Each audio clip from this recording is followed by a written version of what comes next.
kim na thuakin na changin na haksan na te kempel Yawi tunga na vai kempel able tin ama muangin aman hong sem dingi nang ka tol dam na dingi Yawi muangin aman hong sem dingi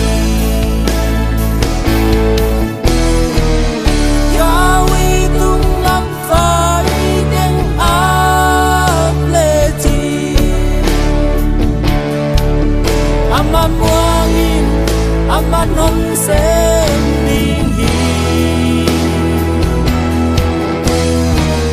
Yawi tung lam phai deng able tin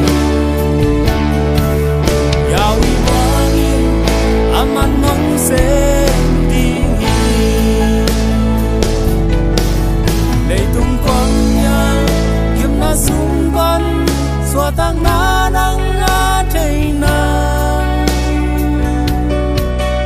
Yawi tung na vai kempel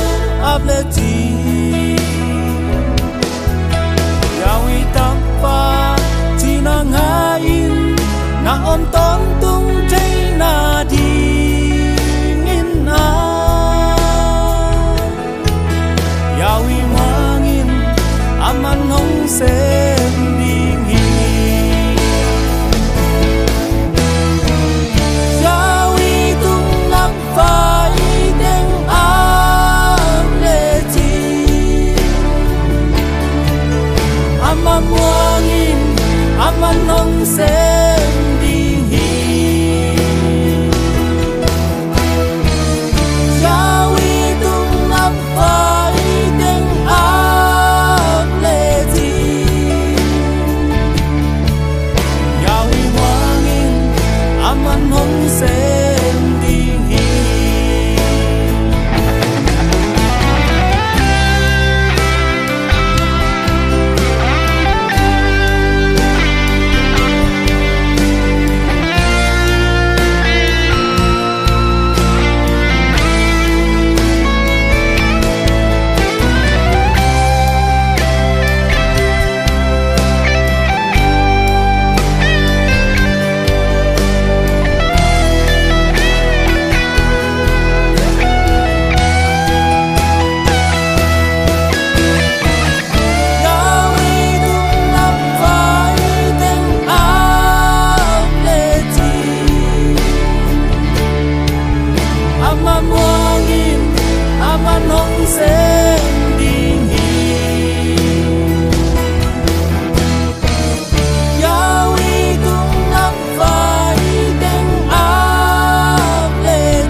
Aman hong sem